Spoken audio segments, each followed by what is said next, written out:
If you are so freaking sick of all the how to make $4 million in 3 minutes posts and all the painfully fake and forced vulnerability stories, I call these vulnerability pimps, but you still need to find a way to focus your messaging so you can attract dream clients and sell your shit, stick with me.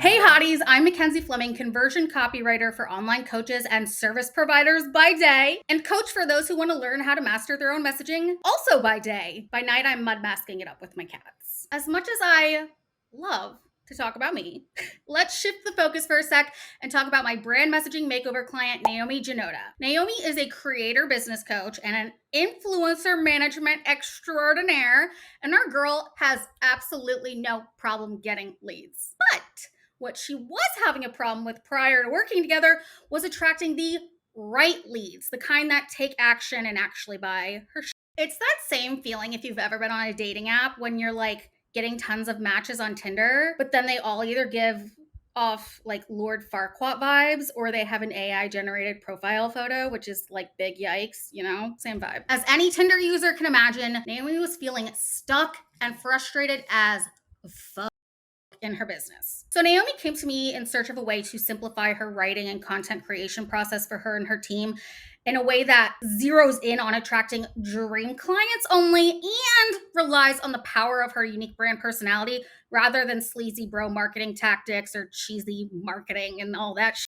Those vulnerability pimps are really running rampant out there. Thankfully, that's exactly what she got when I created her genuine as messaging strategy inside her pretty little brand messaging Bible a few months back. Today we're hanging out with Naomi to hear exactly how her and her team have been using the blueprint inside her brand messaging Bible in real life to see in real life results. For anybody who's unfamiliar with you or your brand, can you give us a little introduction? So I am an influencer creator business coach, and what I do is I help creators and influencers kind of navigate the business side of content creation and help them monetize and kind of scale into an actual career. What was your biggest struggle before we started working together that drove you to actually want to work on your brand messaging? The biggest thing was that I wasn't attracting the right people. For me, it was obviously the messaging, and I didn't have a super clear idea of like who I was attracting for each of the programs that I had. So kind of like, that customer ladder or like that customer journey. I didn't know like, okay, who fits for the specific program and why. For me, it was just kind of like, okay, I didn't know how to put that into words, so to speak. So a lot of,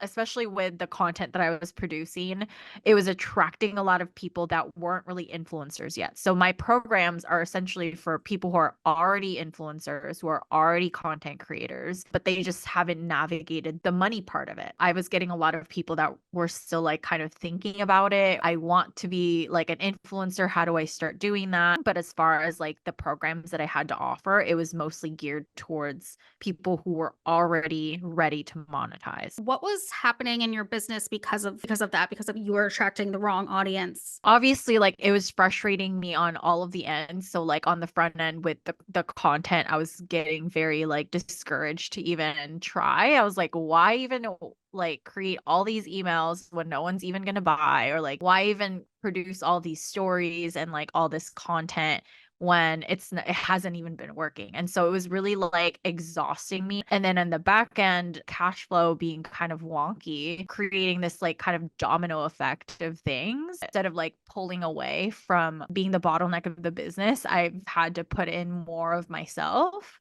which was not the goal. And so really burnt me out. What did your copywriting process kind of look like? Was that taking you just a ton of time and a ton of energy? It was definitely taking too much time. For example, I would write an email and then after like writing that email, didn't have the energy to do anything else. I didn't have a process and then I didn't know exactly what I needed to say in order to activate the person. When it came down to me talking about my product, I wasn't talking to them in a way that really spoke to them to be like, to take action. What did you initially try to fix that problem, to be able to articulate your value a little better and to just save time with brand messaging that you know is going to connect? I obviously try to emulate like a lot of the coaches and like people that I really admire. I hired a social media manager early last year. It was getting really frustrating to kind of communicate how I wanted things done because I didn't have kind of like a messaging the whole time that we were working together. It was like a huge learning curve. It was getting really frustrating for me to a point where I'll just do it myself. When it came down to the actual content, I'm like, that's not what I said. There was no direction. And I felt like I had to reinvent the wheel almost all the time when there should have been kind of like a baseline process for that to like just have that missing piece of like them kind of studying how I talk, how like what's my tone of voice, what is the thing that activates my audience, what is it that we're really targeting, not having those crystal clear, like really suffer, like just made the results kind of suffer. Had you thought that the reason for this in your business, the reason that you were attracting the wrong type of entrepreneur, influencer, and the reason it was taking so long to write copy, did you equate that back to your brand messaging, or did you think it was something else that was the issue? I think it really came down to the messaging because I wasn't super clear on it. I didn't know how to talk to people when there was a monetary investment. I needed that to be extra clear. It was definitely the messaging because the people that I was attracting were like still in that whole brand deals are like bright and shiny and like they want it, but like they haven't really done anything. When I talk to the right person, like my program, if you do things the right way and you implement them and you succeed, you can literally get that money back in one brand deal. The people that understand that will be like, okay, no brainer, I'm getting it. Right. But the people that still don't see that, they don't see the magnitude of what their content is actually worth. They're just like, well, that's too much money for me to spend. Yeah, it's like they don't understand that potential kind of what Yeah. is actually in front of them, but it does take that action and it does take guidance and direction. What made you decide that I was the right person to trust with your messaging and that it was actually the brand messaging Bible that you did need? Since we had already been working together, just the fact that you're kind of so quick to like think on your feet, I definitely needed your brain. And I think that you had kind of like that framework that made things kind of break down so easily that I was like, okay, like I just need to simplify everything because I feel like I Yeah. was always like every launch, I was reinventing the wheel. I was always thinking of something new when literally I could just simplify things and work off of that one document. Just the ability to have something tangible, to know it's bookmarked and you can refer to or you can pull up and it's actually going to give you the direction since it's all research driven.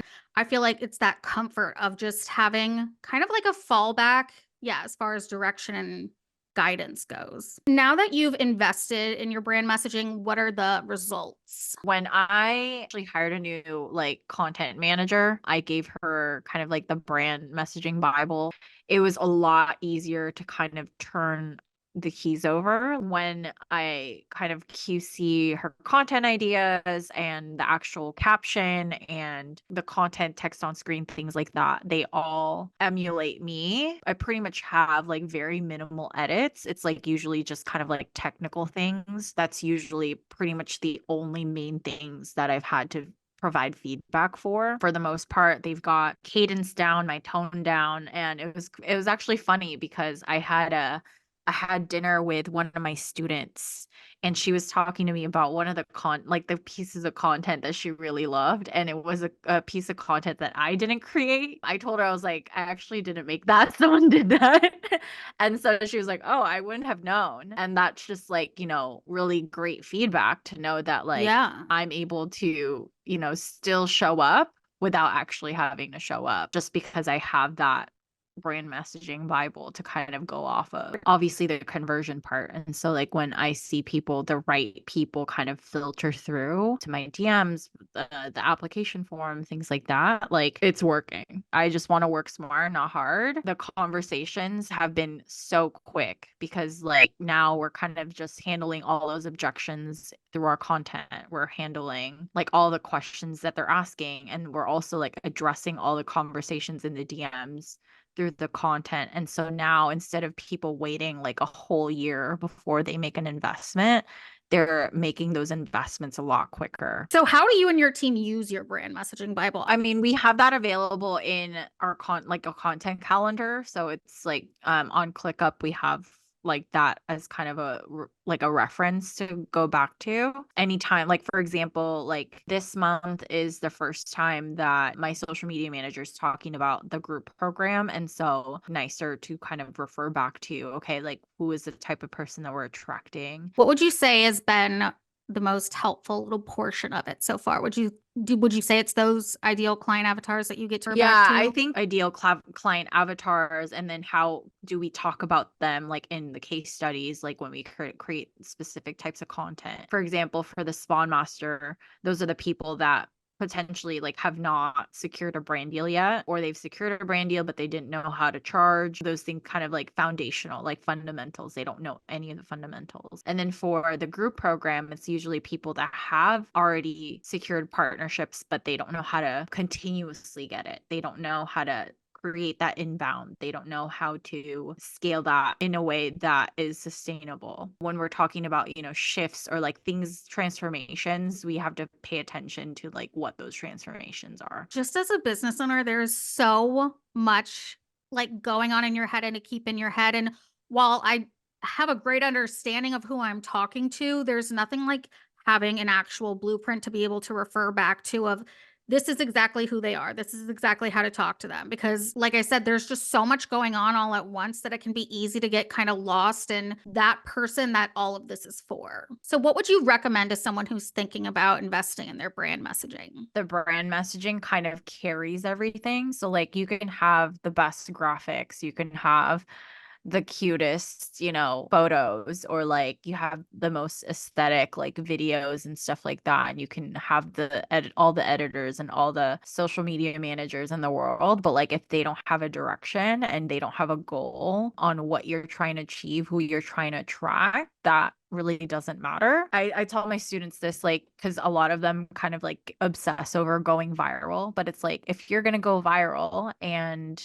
you attracted the wrong people, that doesn't really matter, because it's like you just kind of screwed over your following, you Right. screwed up your algorithm, or like the way that the algorithm sees you, because you went viral for the wrong thing. But like if you went viral for the right thing, like let's say like you had the right messaging and you were talking to the right people, then it has a bigger and a better impact that kind of lasts a long time. So if you know you need to master your messaging so you can create a legit ass brand, one that calls in dream clients just by being your whole ass self, and one that allows you to claim your place in the market, stand out, and dominate your industry as that, you're not even really sure exactly what that means, master your messaging, and you have no idea where to start with creating your own brand messaging Bible, hit me up via Instagram, DM, or email. There are going to be more deets in the caption.